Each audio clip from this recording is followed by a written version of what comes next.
I had this dream. I'm in the back of a cab and the air's running out. I can't breathe. I start panicking. I think I'm gonna suffocate. And then the phone rang. Now that wakes me the fuck up and I know who it is. Even though no number come up, it's gotta be Tito. And this time I gotta answer. I pick up, he says, "We gotta talk, B." I'm like, talk about what? There he goes, "Nigga, I told you not to fuck with me. I'm tired of your shit. I forget who the fuck I am." He's yelling and screaming. I can't even understand him after a while. But I know all this just means he wants his money. And wifey don't need to hear all this shit. So I step in the other room while Tito keeps bugging out. Hey, yo, he was dumb tight. I tell him, yeah, I got you. Be easy. He tells me meet him at the Brooklyn spot in an hour, else he gonna come looking for me. I'm like, all right, bet. I'll be there. Ain't got his money, but I'll be there. Ain't got any money. Ain't got nothing. No coke, no money, no nothing. Oh, man. What the fuck I'm gonna do now? How the fuck I get in a situation like this in the first place? The car is illegally parked. You realize that you are 3 inches over the line? You're a newspaper guy or a reporter, whatever. You're not a policeman, right? No, but I'm not out anybody from crossing the street. I should have never fucked with that punk bitch Joey Galaxy. Yes, that's what they all say. They always say, I'm the one with the problem. Joey Galaxy was this rich Jewish white boy from Cali, owned a couple of clubs in the city. He owned clubs all over the world. This nigga was international. He could speak like 10 different languages. Talk better Spanish than me. Joey was a pussy man. He always had hoes hanging all over him. He had dough. Know what I mean? He grew up in Beverly Hills and shit. He loved to party. And he partied with a lot of famous people. Like that one girl from that stupid movie that's always on cable. And he went through more coke than Rick James. He was fine with me because he's putting money in my pocket. Because I could get an eighth of a key for $3,000. And I was selling to this motherfucker for $5. So I was making 2 G's off one flip. No cut, straight raw. He wasn't even breaking it down and selling it. He would just do it. He'd do it or he'd give it away. He'd feed it to the hoes and shit. He was my best customer. He was my only customer for a while. It got to the point where I was like down with him. I was part of his entourage. I was the coke guy. I like Joe. We had a lot in common. We both like getting ass. Litter ball? Yes. Smoking the fucking bag? Come on. It's smoke. Both thought that dude on Channel 6 was hilarious. That's just terrible. We would get blazed and laugh our asses off at this dude. What is the fucking reason? Who the fuck are you? Who the fuck are you? He just put his hands on me, and we have that on tape. He was alright, man. I was living like a rock star. The thing is, Tito's been fronting me the coke, and I haven't really gotten around to getting him his dough. So I owe him a few G's or whatever. He has to see the bigger picture. I'm working, know what I mean? I got the cash. He's just gonna have to wait. So one night I go to Joey's crib to handle business, and there's a new chick on the couch sniffing lines. Now normally when Joey cops for me, he ain't got nobody around. No bitches, no one. Now here she is. A bitch I ain't recognize? Yeah, I should've smelled something funny right then, but I thought, nah, this is Joey Galaxy. He got hoes come out his ass. He can't help it. So alright, Shorty's cool, and I'm sure Shorty's a lot of fun too. I guess we'll find out. So I give the girl a little taste while me and Mr. Galaxy do our thing. This girl's like a vacuum. I'm feeling this chick right here. She's mad cute. What is that, like a geisha girl outfit or something? For what? It's gonna be 2 dudes and 1 chick? That could get awkward. Or maybe she's just gonna give us head. That's what's up. Anyways, Joey gets a call and says, I gotta take this, and walks off to the bathroom. I'm like, huh? Fuck he talking to gotta be so private. But then I catch how this Susia's looking at me, and I'm thinking, oh, I see you, ma. Got you order myself tonight, huh? Thanks, Joey. Good looking out, my nigga. My man. He's probably got a hole in the bathroom. That's who called him. Probably got 3 hoes in the bathroom. Probably having some hot, wet orgy in the shower right now. Psst. Take your time, B, because I'm about to smash on your couch. But then she grabs my wrist, twists my arm, and flips me through the coat. The door kicks open, dudes start coming through the windows and shit. And the next thing I know, I got guns in my face. I'm like, fuck is going on here? Oh, and I was about to find out exactly what was going on here. I was about to come face to face with a walking nightmare, the prince of darkness, the devil himself, the king of corruption, pure evil, a whirlwind of pain that was about to hit me right in the face. It was Toton. Gee, I guess somebody set me up, huh? I guess that means Shorty's a cop. And she's fucking this nigga? Never trust bitches. Oh, that's disgusting. So these guys must be the Totones. I had heard about them, but I never knew what they looked like. Ain't no running from these motherfuckers. A fearless special police unit, super cops, bringing a war to the streets. I ain't even know what department they were supposed to be in. They just knocked David, chased any crime. Bitch too. And some crimes ain't even exist. They was out of control, and they loved to rob you. That was their thing. They would bag you, and then they would take all your shit. They didn't give a fuck who you were. They was a stick-up crew on steroids. Don't fucking move, bitch! And who's gonna stop them? God, I wanna fucking kill you so bad! They police. They was out of control. and they were led by a psychotic Puerto Rican Irish renegade NYPD lieutenant named Patrick Toton.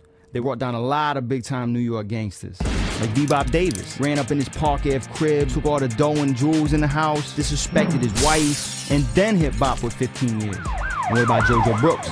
Chased him down in broad daylight, caused an accident, people got hurt, didn't even charge him. Joey got to be a problem for these guineas and they wanted him gone. They put the bounty on his head and the Totones took that contract. They got rid of him, scooped him from the scene, ain't no one seen his ass since. They even knocked Flatbush Sonny Watkins.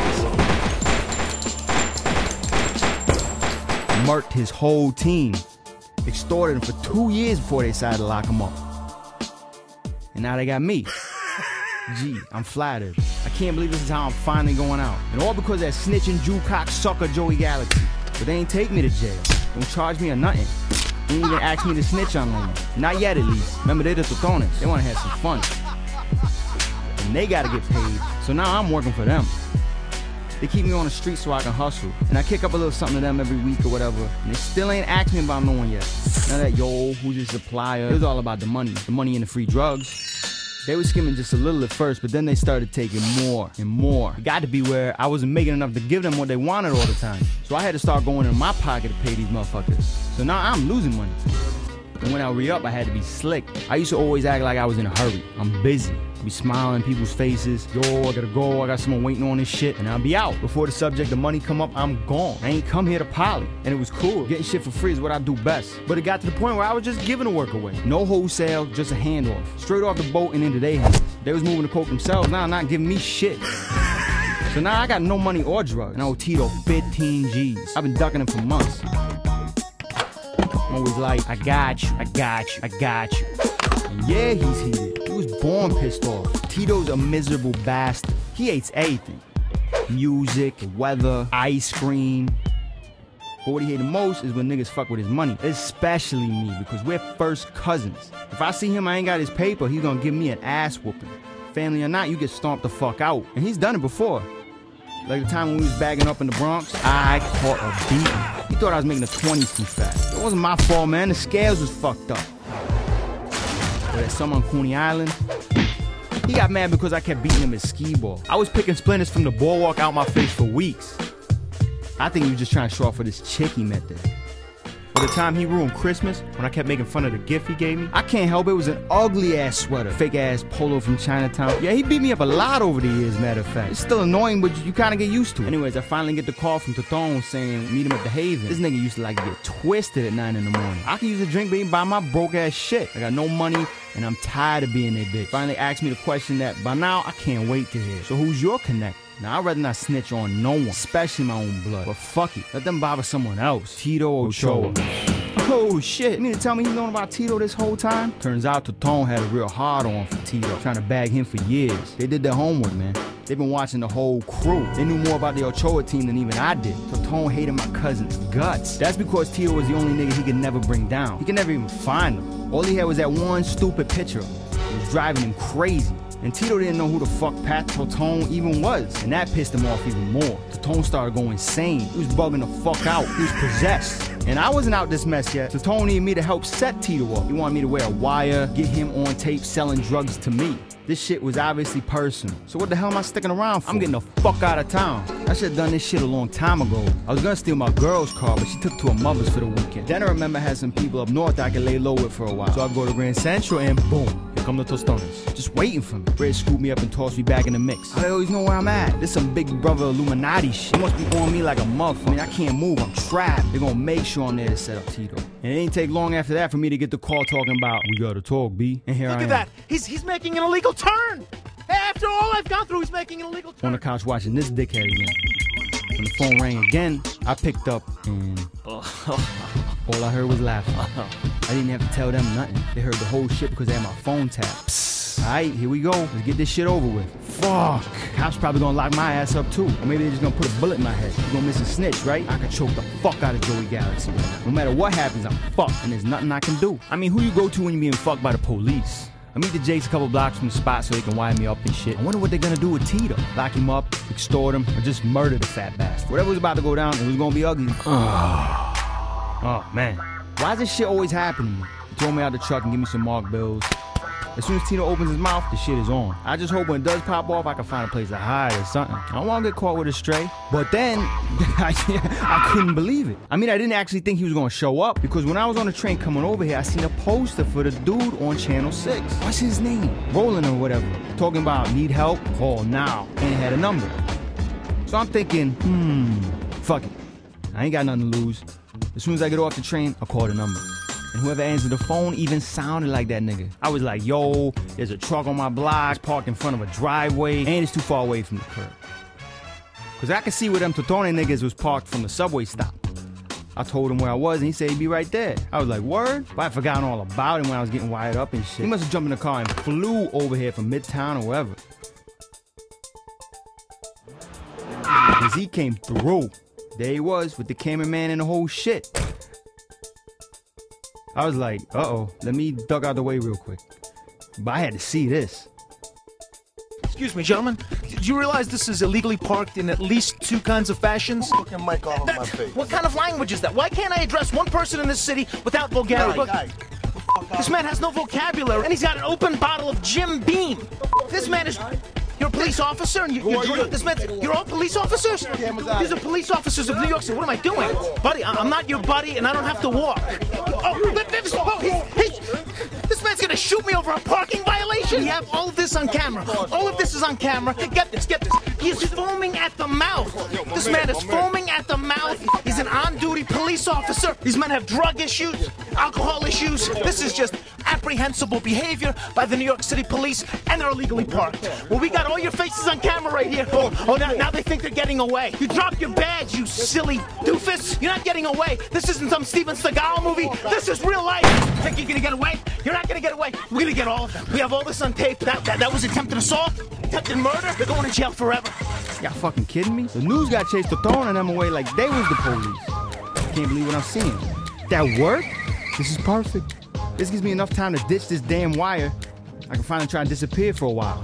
And look, I got the 15 G's. I can pay back Tito, maybe get a brick for the road. So what if the money's marked? I'll be miles away before he figure that shit out. Psst, haters. I walk up in the spot and I'm like, yo, I got your money, nigga. And Tito says, word on the street is you've been talking with police. Ah, shit. How the fuck he know about this? Does he know? Does he know for real? Or is he just fucking with my head? Cause ain't no way he could have found out. Is he testing me? I gotta play this right. He's probably just bluffing. He couldn't have seen shit. Or none of the crew neither. I know how to watch my back. Know what I mean? I don't even hustle around my way. I ain't on the block or none of that shit. I'm doing my own thing, away from anyone else. And I keep things quiet. I never made a lot of noise in the street. All that shit with the cops, I made sure that was on the low. Every time we met, on some secret agent shit. Know what I mean? It's not like, yo, look at me, y'all, I'm talking with the police. And even if somebody did find something out, ain't no one gonna rat on me. Come on. I'm a real nigga. I'm from the street. You got to have balls to accuse me of something like this. After all, I'm Tito's cousin. No matter what he knows or what he thinks he knows, you'll never have me touched. I'm his best friend. We were little kids together. We're family. He's practically my big brother. At least I don't think he would clip me. I mean, I'm not exactly worthless. I can still make him a lot of dough. I'm a natural born hustler, B. And from now on, I'll be on point with the cash. I swear to God. But I can't think about all that shit right now. I got to talk fast. Say something. Anything. Yo, I don't know what you talking about. I don't know who told you that, but they lying. Come on, Tito. We family. Joking with me right now, right? I'm sorry. And then all of a sudden...